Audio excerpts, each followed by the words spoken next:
Thanks for clicking on this video. You are likely seeing huge assessment increases in Iowa on your taxes for your property. At the end of the video is a presentation by Randy Ripperger. He's going to go through slide by slide on what exactly the assessor does, how the values are created, what the appeal process is, and all of that. But first, I'm going to go through 4 things that I took away from this presentation from Randy. 1, how to appeal assessment and why that matters. What does the assessment actually mean? What is this tax value rollback and 3%? And then give me an example of like exact dollars of what a property increased in value. And so I have one example of a property I used to own. I went back and did a little research to show you what the 2021 taxes were versus 2022. And I'm going to share that with you in this video.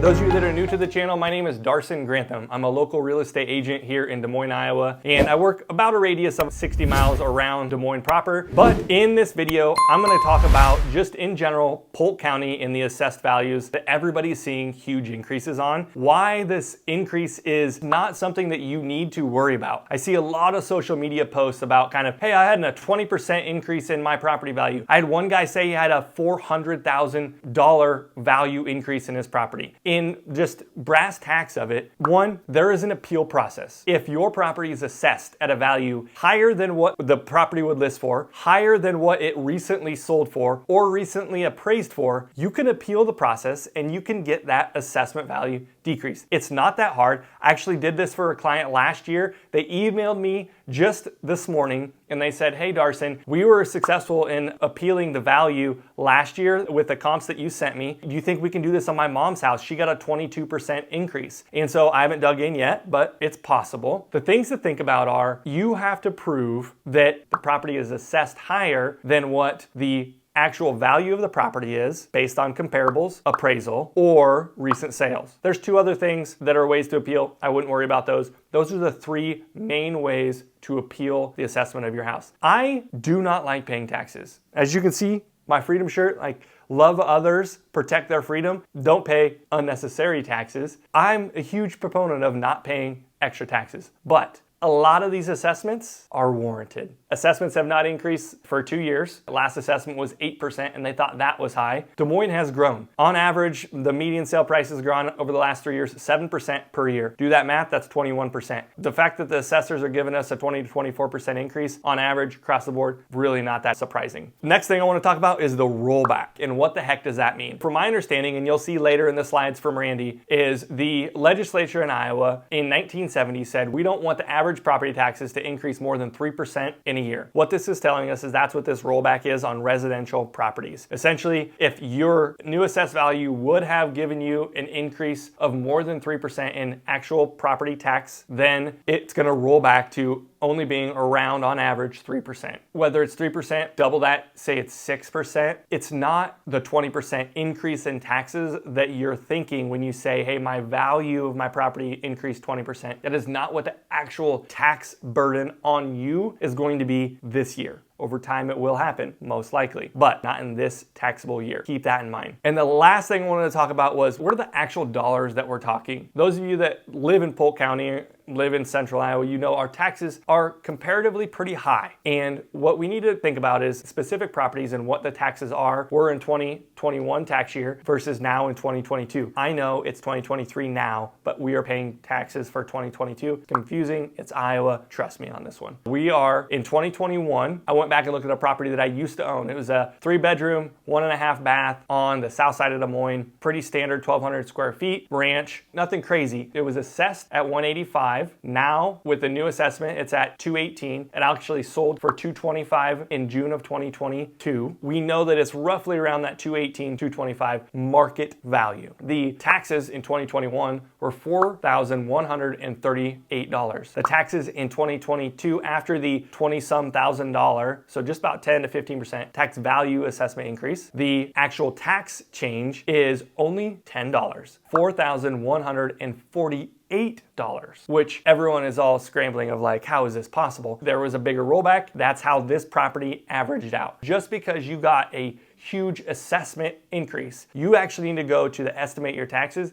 and figure out what the actual tax dollar increase that you had. And that will give you a better understanding of how or why does this matter to me and my personal finances. If you like this information, continue on. Randy Ripperger is going to go through a PowerPoint slide explanation, and I'm going to post that right here after this video, just so you can see like the details. He does a much better job explaining it. I just gave you my takeaways, and so here you go. Listen to Randy. Well, good afternoon. My name is Randy Ripperger. I'm the Polk County Assessor, and today is April 3rd, Monday, April 3rd. Last Friday, we mailed out approximately 188,000 assessment notices to all the property owners in Polk County, which you probably got yours already. If you haven't, you'll be getting them real soon. So I'm going to go through and do a little PowerPoint session on updating you about what assessors do, why we did this, and some of the reasons behind that.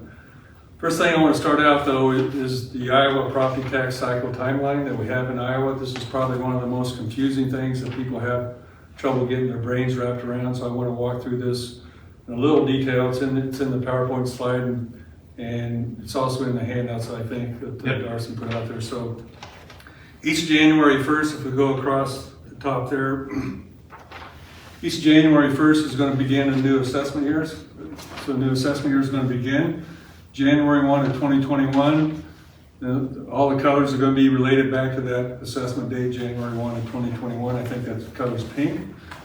And the taxes that are going to be based on that January 1 of 2021 assessment is going to be for you owning the property during the tax year, July 1 of 21 through June 30th of 22.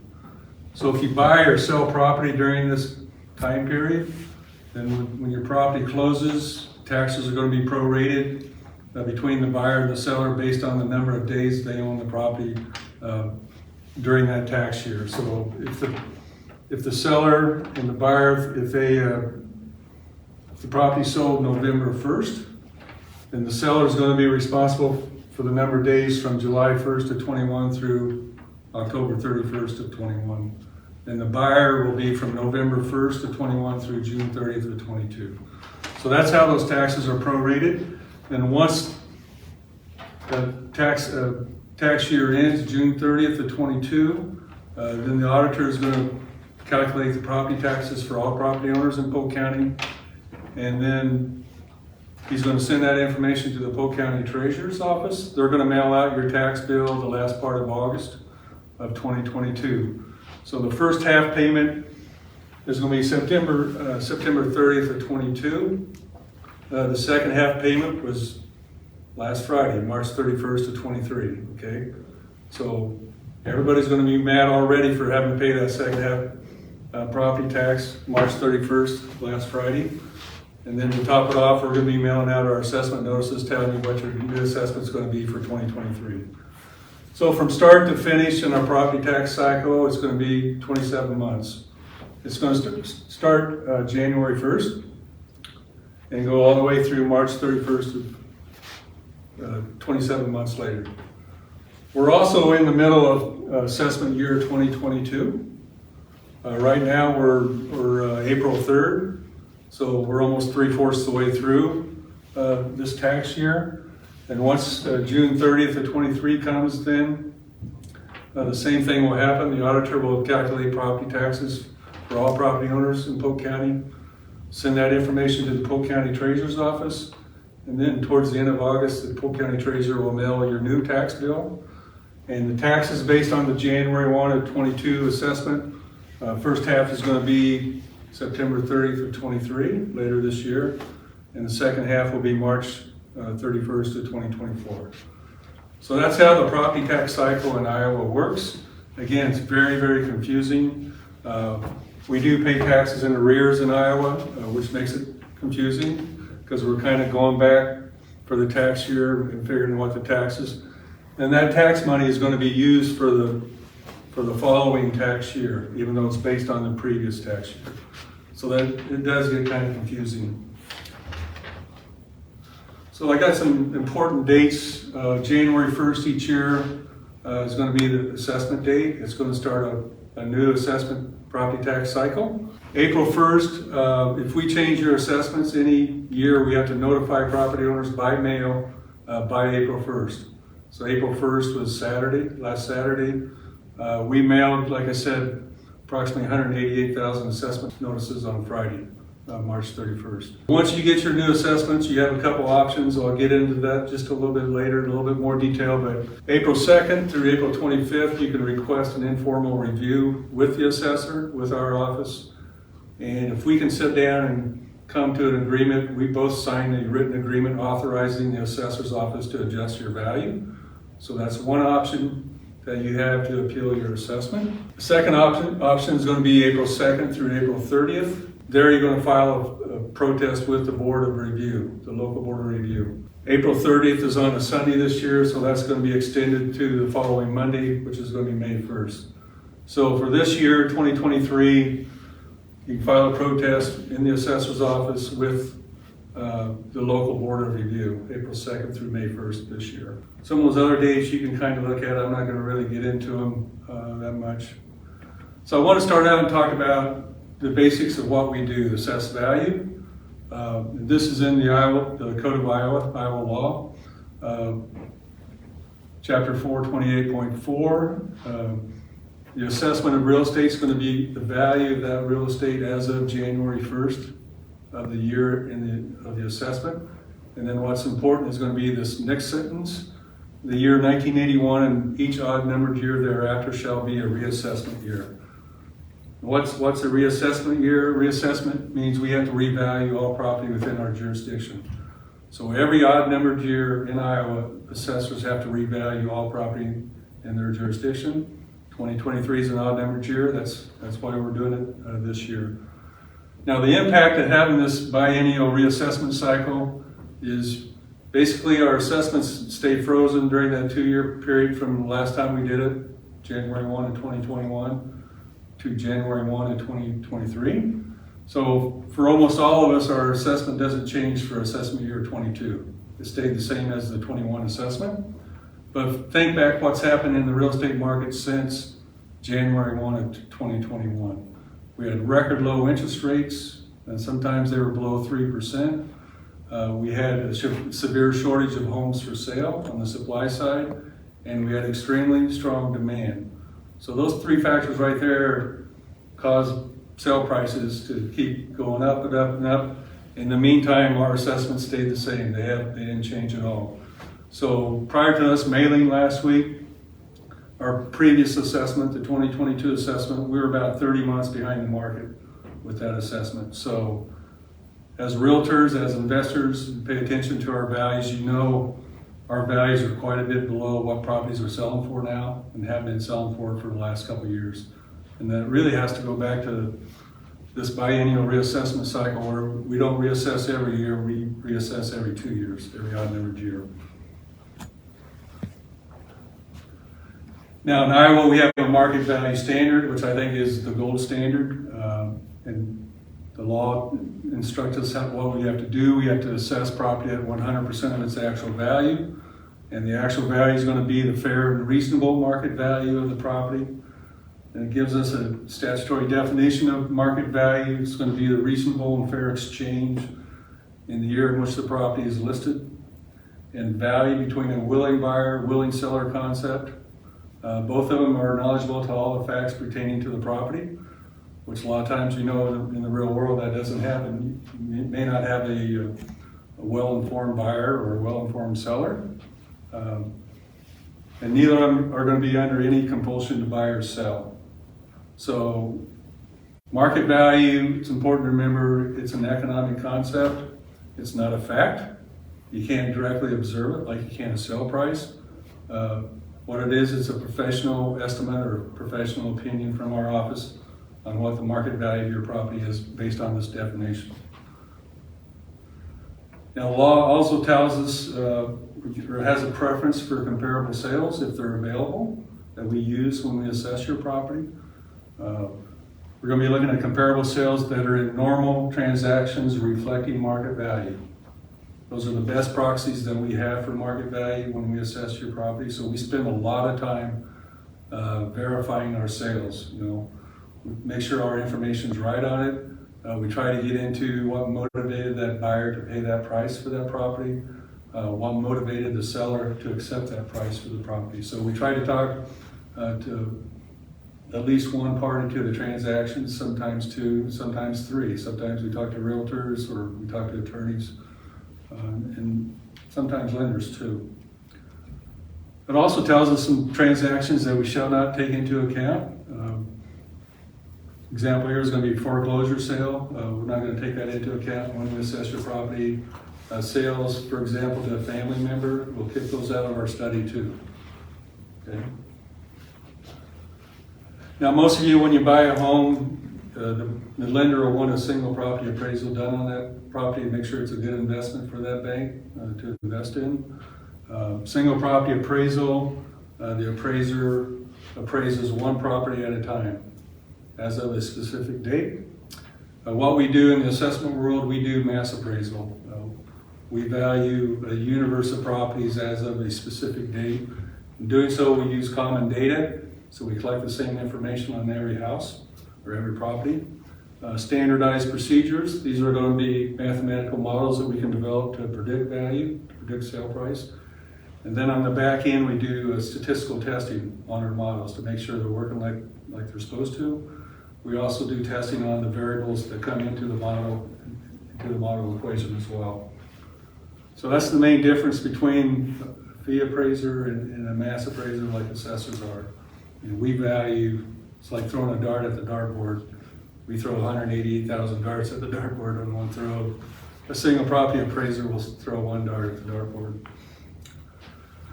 So the purpose of developing these mathematical models, we're trying to replicate market behavior, what's going on in our market, and also to predict the probable sales prices of properties. So in Iowa, assessors are required to use a real property appraisal manual that's published by the Department of Revenue, and it gets updated every 10 years or so. Last time it was updated, it was 2020, which for 2023, this is going to be the first year we're going to implement the new manual, or the new cost manual from the Department of Revenue. And all that is just a basic cost model equation. Market value equals land value plus building value. Building value is going to be the replacement cost new of that property minus any accrued depreciation. Accrued depreciation would be a loss in value from any cause. So it could be age, it could be wear and tear, it could be obsolescence. Doesn't have a central air condition when the market in Iowa requires central air. My house I lived at previously was a 2-story house, didn't have a bathroom on the first floor. That's a loss in value too. So we try to recognize those when we're estimating the building value. Now, one thing we don't have built into that model right now is location. And I think all of you know how much or how important location is when you're trying to value a property. So what we do is we develop neighborhoods and pockets within the neighborhood that we try to treat all the properties in that neighborhood the same. And we'll try to get a location adjustment for all properties that are within those neighborhood boundaries. And what we do is we take our basic cost model equation and compare that to properties that have sold within that neighborhood. And the difference between the sale price and the basic cost model, we can say it's what effect location has on the property value. So we'll try to get the typical location adjustment for all the sales that occur within that neighborhood, and then we apply that adjustment to all the properties within that neighborhood. And we do that from pocket to pocket, or neighborhood to neighborhood, sometimes pocket to pocket. We have multiple pockets within the neighborhood. So that's simply the simple formula that we use. So we take location times both the land value and building value. That's going to give us a market adjusted cost estimate. You can go out onto our website, pull up your property, and right down below the picture map, a couple boxes down, there's going to be a market adjusted cost report, a blue link. If you click on that link, we're going to give you exactly how we came up with your assessment on your property. Everything that was factored in, included in the model. So, equalization, like I said earlier, assessors, every odd numbered year, we're required to reassess all property in our jurisdiction. Also, what's required every odd numbered year is the Department of Revenue, they're the oversight agency for assessors in the state of Iowa. They make sure we're all doing our job. And if we don't do our job, then the Director of Revenue has some broad powers over us. One of these broad powers is equalization. So every 2 years, every odd numbered year, the Department of Revenue will check to make sure we're assessing property at 100% market value, okay? Now what the law gives us, so we don't have to, 100% is going to be in the aggregate. It's not going to be individual properties at 100%, but for example, all residential property in Polk County, using statistics, we can determine what the overall level of assessment is. That's going to be the assessment divided by the sale price or market value. So the law gives us plus or minus 5% from that 100% level. So in order to be in compliance, our assessments, our level has to fall between 95 and 105%. If we fall outside that range, in the odd numbered year, we have to adjust our assessments to fall within that range. If we don't do it in the spring this year, the Director of Revenue will do it next fall for all properties in the residential classification. So I can tell you right now in Polk County, our assessments are about 80% of what properties are selling for, about 80% of market value. So properties have been selling for about 25% more than what we have them assessed at. That shouldn't be a surprise to anybody that's involved in the real estate market, okay?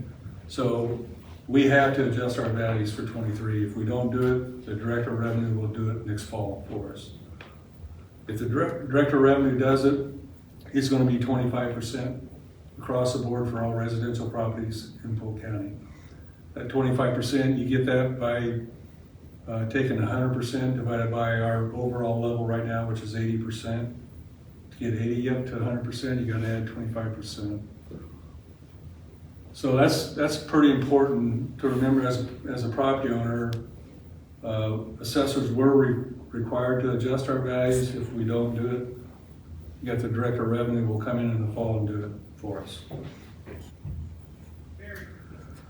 So here's some 23 revaluation trends I have for each city in Polk County. We're at enough sales. So the number is going to be the number of sales in my sample. These are going to be 2022 sales that fit the definition of normal transaction that we talked about earlier, market value. Des Moines, for example, we had 3,650 approximately in the sample. That's a really good sample size, pretty confident the number I'm using on that's going to be right. So the overall median or overall level of assessment is 80.4%. So what we're going to do in Des Moines on average is going to be 22.2%. That's going to vary from property to property. That doesn't mean every property gets the same percent, but it's going to be what the average change is going to be. Some are going to get more than 22%, some are going to get less, depending on where they're located, depending on what type of property they are. In Polk County, I don't have it here, but Polk County, we had about 8,500 sales in our sample. Again, that's a really good sample size. We're at 80.2%, just like Des Moines. So overall for Polk County, residential properties are going to be going up around 22%. And those numbers, those are more than double than any of the numbers we've had in the past on reassessment years.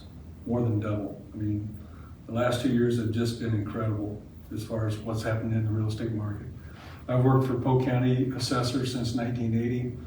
So in my 43 years, these are the biggest increases we've ever had. Typically, Des Moines has a pretty stable market where you have mild swings up and down. You just don't get the crazy swings like some of the other parts of the country, like California, Florida, Phoenix. The last 2 years, though, that's kind of changed. Typically 2 years ago in 21, we gave them 8.5%. We thought that was really strong. These are what we're doing this year.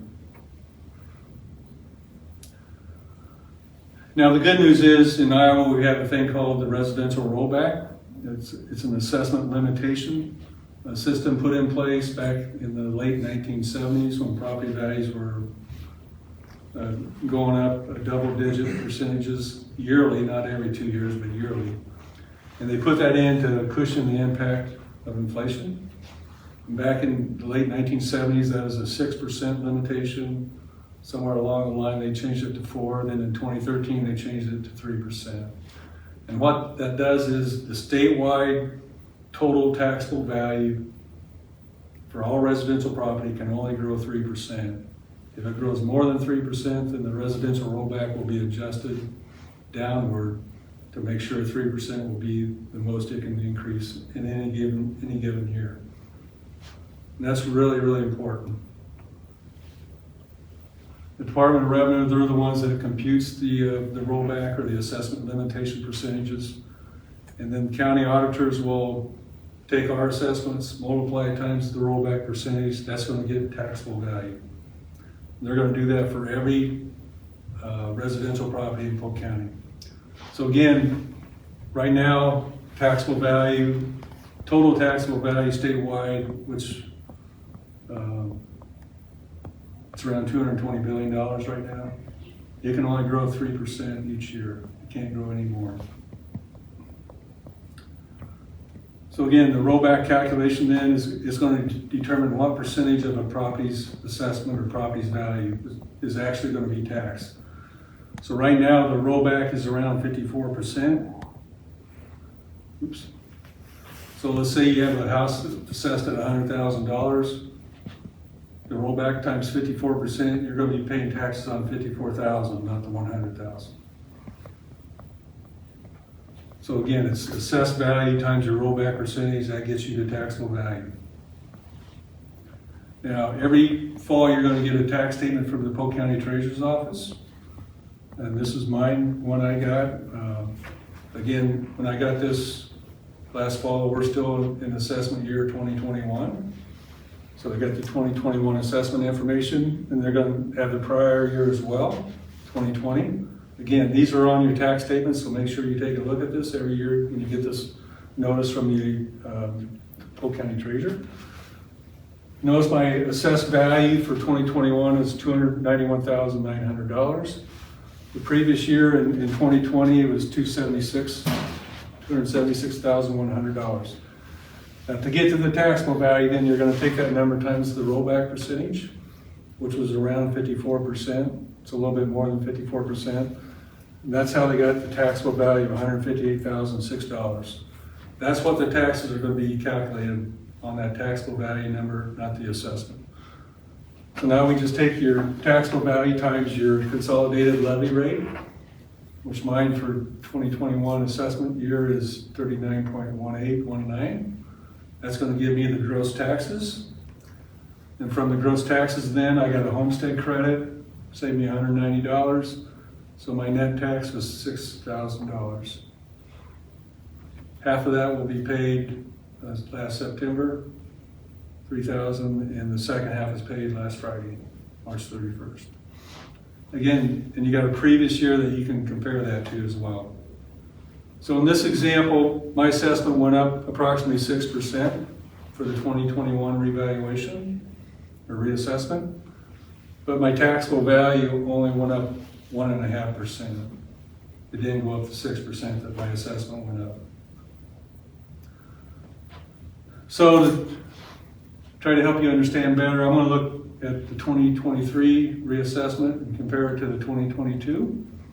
So in this example, I have a house in 2022 that's assessed at $200,000. And I'm going to take that times the rollback percentage, 54.6501. And that's going to give me a taxable value of $109,300. That's what the taxes are going to be calculated on. And then for 2023, I'm going to add 22% to this assessed value here to get $244,000. That's going to be a $44,000 increase in my assessment, or 22%. The rollback is going to be approximately 46.15, 46.1, somewhere in there.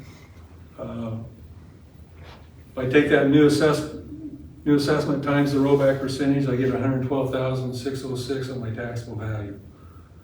So now, even though the assessment went up 22% or $44,000, my taxable value only went up $3,300 or 3%. So these large increases that we're looking at when you open your assessment notice, the good news is the residential rollback is going to really cushion the blow from those large numbers that we're looking at. And it's going to do exactly what it was intended to do when they put it in the law back in the late 1970s.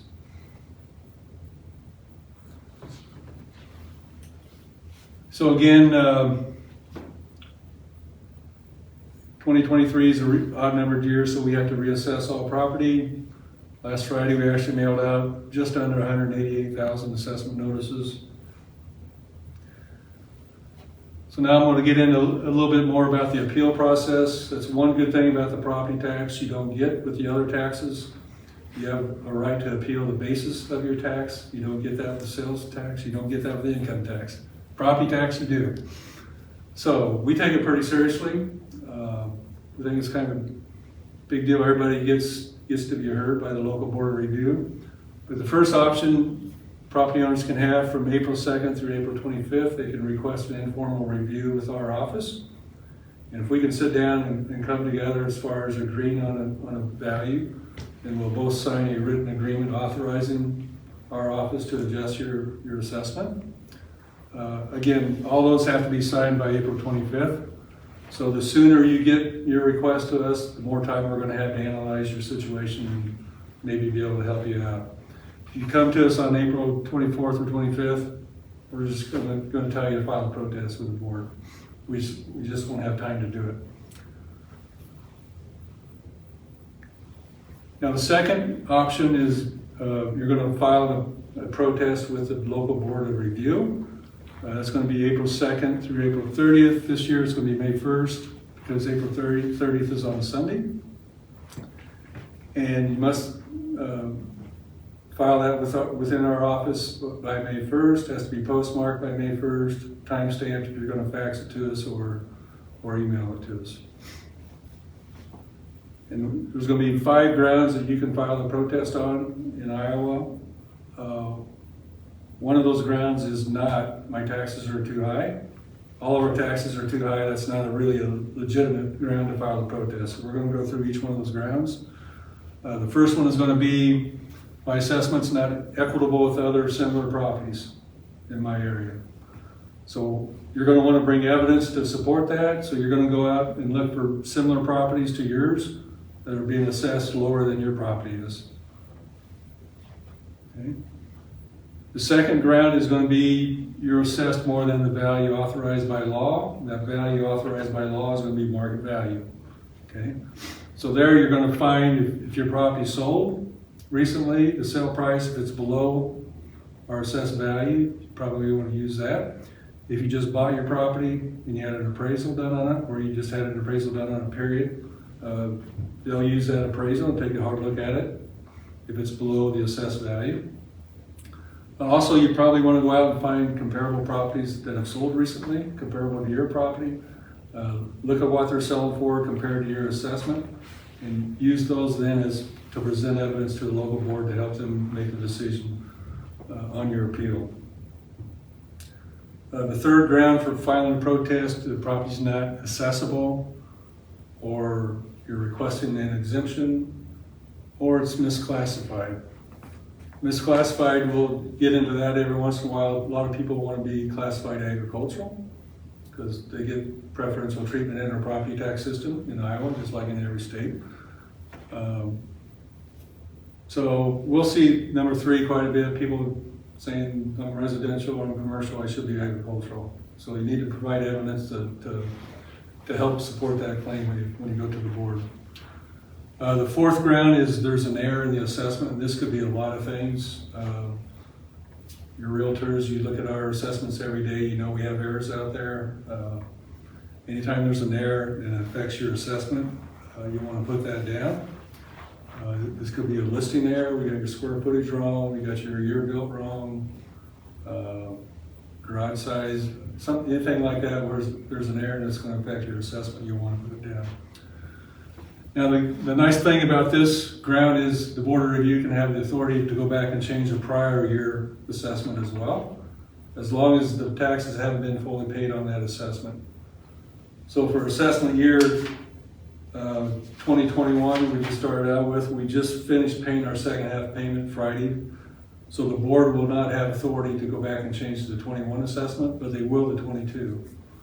So if there's an error, they can change not only the current year, 2023, but they can also go back and change 2022.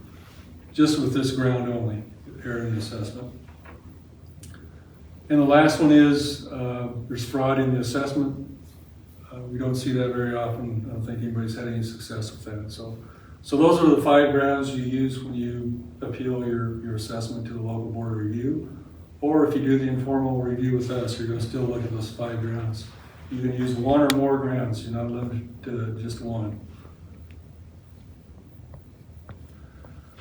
So the board of review, they're going to meet in person starting May 1st. They're going to convene for the year. Typically, the boards of review in Iowa get their work done by the end of May, except for Polk County. We get so many protests, we have to ask for an extension from the Director of Revenue to stay in session through July 15th. So this year, with the increases that we're looking at, we're anticipating a record year for a number of protests. Our previous high was 9,700, I think, back in 2003. This year, I think we're going to get well over 10,000 protests. So once the board of review adjourns for the year, they'll send out a notice notifying all the people that filed a protest what their decision was. And as a property owner, if you didn't like their decision, you have a next level of appeal you have a right to, is you can appeal to the Iowa Property Assessment Appeal Board, or you can appeal to district court in Polk County. So the difference between those two is the Iowa Property Assessment Appeal Board is still a formal setting. They still go through the legal stuff they have to go through, but it's a little bit less intimidating than going and sitting in front of a judge and having a trial on the assessment of your property. Property Assessment Appeal Board, there's no filing fee. If you go to district court, I think it's $175, and you may want to hire an attorney too if you go to district court. So that's it. I'm ready to answer any questions anybody has. Okay, so that wraps up with Randy. Randy's going to come speak at our investor meetup group, which is going to be April 11th at Iowa Tap Room at 5:30 to 8:30. So he's going to come and not do this presentation, but he's going to kind of just take a Q&A, answer questions, maybe some on the commercial property, just because some of us have a commercial property. He didn't dig into that deeply here, and that's totally fine, but just gives us an idea of a place to ask questions. So if you like that, if you want to talk more or just ask questions, head over there April 11th at the Iowa Tap Room. So thank you. See ya.